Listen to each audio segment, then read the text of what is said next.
pessoal, bem-vindo ao conteúdo Delphi, o canal do Zanca. Nessa videoaula vou falar sobre lista de objetos.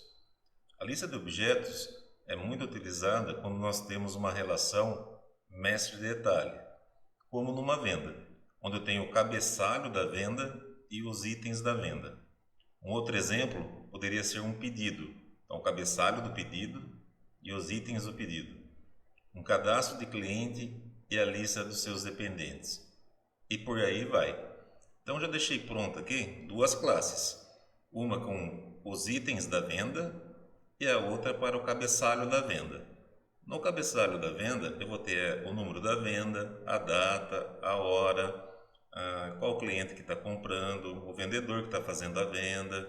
Enquanto aqui eu vou ter os itens. Por que é separado assim? Porque os dados que estão no cabeçalho de venda ele não muda, então não faria sentido uma única classe e ficar repetindo esses valores que são o mesmo em todos os itens. Então teria redundância de dados. Então por isso que a gente quebra assim e fica um mestre detalhe. Olhando aqui na classe venda item, vocês vão ver que é uma classe bem simples. Não tem nada de especial aqui do que a gente já viu em outras aulas de criação aqui de classes, de objetos e tal, né?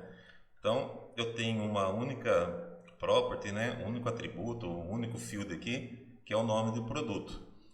Eu vou deixar esse código disponível no Git e você pode aperfeiçoar, colocar aqui, por exemplo, o valor do produto, a quantidade a ser vendida, o desconto, tá? E por aí vai, o que você achar melhor. Então aqui não tem segredo nenhum, é uma classe muito simples que só tem o construtor e o destrutor dela aqui.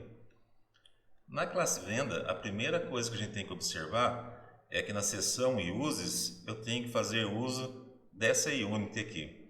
Por quê? É nela que eu tenho a possibilidade de usar as classes genéricas, tá? Para poder fazer isso aqui, ó, montar aqui uma lista de produtos, né? Do tipo TObjectList, que o objeto aqui ele faz parte dessa unit, é aqui que eu encontro a TObjectList, e como ela é genérica, ela vai aceitar aqui que eu passe qualquer classe de qualquer objeto, por isso que ela é genérica, tá? Então se eu olhar agora para a minha tvenda, eu tenho código do produto, data da venda, hora da venda e tenho uma lista de itens, ok? Vamos rolar aqui para baixo. Foi criada uma função aqui, que é a função que vai adicionar os produtos a essa lista aqui. Então depois quando eu estiver lá no meu form, no form de vendas, quando eu pedir para adicionar algo na lista, algum produto, é aqui que vai ser chamada essa função. Beleza? O que muda no meu construtor? No meu construtor, eu vou criar a lista de produtos. Então assim que eu crio o meu tvenda, eu já vou criar uma TObjectList que vai aceitar receber objetos do tipo TVendaItem. O que a gente tem que prestar atenção aqui? Eu não estou criando o objeto do tipo TVendaItem. Eu estou criando uma lista que ela vai aceitar, vai permitir receber objetos desse tipo aqui, ó. É isso que ela aceita nessa lista. Quando eu destruir o meu tvenda, eu vou dar um free and new na lista. Por que na lista?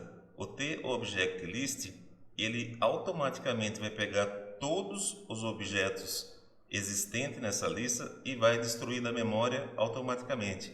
Vai tirar o ponteiro, vai tirar qualquer coisa, então eu não vou ter lixo na memória, não vou ter vazamento de memória. Isso vai poder ser comprovado olhando aqui no nosso view source, que o report memory leaks on shutdown ele está true. Ou seja, se em algum ponto aqui do nosso programa tiver um vazamento de memória, quando eu encerrar a aplicação, ele vai acusar esse vazamento. Certo? Nós vamos ver que não vai ter o vazamento porque está sendo tratado.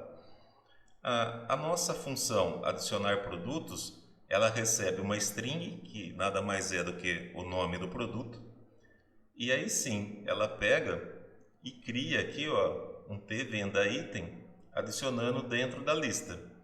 Ele adiciona, depois em seguida eu vou lá e passo para ele esse parâmetro que foi passado aqui para dentro desse atributo. Em qual posição?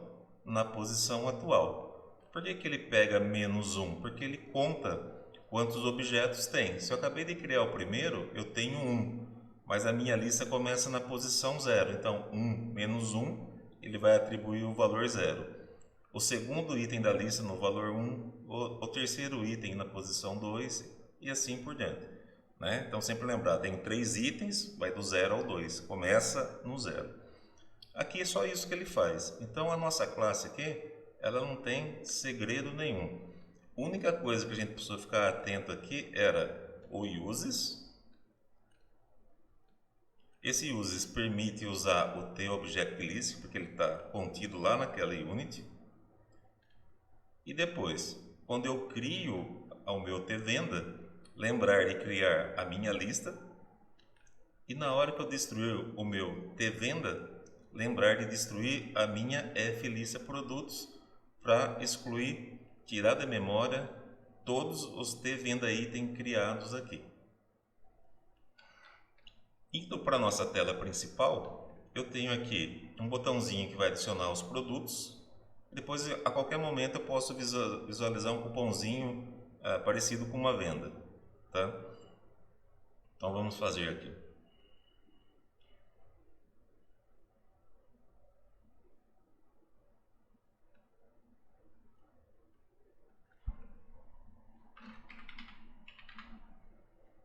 Adicionei o primeiro item, segundo, terceiro. Se eu quiser ver como está a minha venda, eu só clico nesse botãozinho aqui que ele pega no momento. Note que isso aqui vai ser sempre um valor fixo, né? Venda número 1, eu não estou incrementando. Ele pegou a data de hoje, o horário atual e foi aqui elencando os itens da venda. Martelo, prego, lixa. Tudo isso aqui está guardado naquela lista de objetos de venda item. Então, se eu continuar inserindo agora, parafusos, e pedir uma nova visualização, ele inseriu o parafuso. Ou seja, eu tenho aqui o meu cabeçalho e eu tenho a minha lista de itens logo aqui abaixo. Ok? Se eu encerrar aqui a minha aplicação, notem que não vai dar nenhuma mensagem de vazamento de memória. Por quê? Porque aqui quando eu saio, quando eu tenho o destroy do meu form, ele testa se foi criado algum cabeçalho de venda. Esse obj venda aqui, ele é do tipo tvenda. Então, se eu criei alguma coisa, né, ele é diferente de new. Então, ele faz o free and new obj venda, certo? Quando ele faz isso aqui, ele está vindo aqui, ó, na minha classe venda, no destrutor. Então, quando ele cai aqui no destrutor, ele vai dar um free and new na lista de produtos. Então, é por isso que não vazou, não teve vazamento de memória dos objetos venda item que constam na lista de objetos, certo? Outras manipulações que nós fizemos aqui. Aqui, quando eu cliquei no botão de adicionar itens da venda, ele testa se obj venda existe na memória. Se for new, não existe. Então ele cria um objeto, sempre recebe o código 1, data e hora da venda. E por segurança, ele limpa a lista de produtos que possa eventualmente ter algum lixo no obj venda. Em seguida, o que ele faz? Já tem o cabeçalho criado. Lembre que quando eu criei aqui o tvenda create, ó, lá no meu create, ó, ele também deu um create na lista. Então eu tenho uma lista de objetos vazias de tvenda item, certo? Então se agora eu pedir para adicionar um produto, ó, ele vai chamar essa funçãozinha aqui, passando o nome do produto. Aí sim ele vai criar um objeto do tipo tvenda item e adicionar na lista de produtos. Aqui embaixo a única coisa que eu faço é pegar esse parâmetro, que é o nome do produto, e estou atribuindo a esse field, a esse atributo aqui do objeto tvenda item. Lembrando aquilo que eu falei, que ele pega a posição atual, -1, né? Então se está no primeiro item, eu vou colocar na posição 0. Se estiver no segundo item, eu coloco na posição 1. ok? Então, beleza.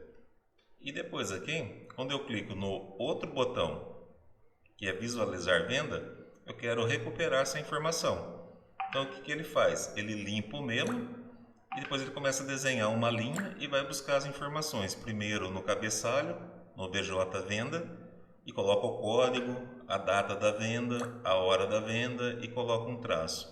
Depois com for, correndo do 1 até o número de objetos que eu tenho na lista, menos 1, que é o pred, para pegar de 0 até 3, 0 até 4, né? Porque é sempre o tamanho menos 1.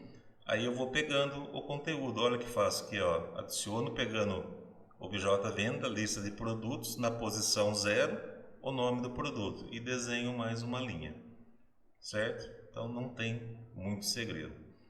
Espero que essa explicação simples, né, breve, tenha trazido algo de útil para você, que você tenha gostado. Até a próxima aula.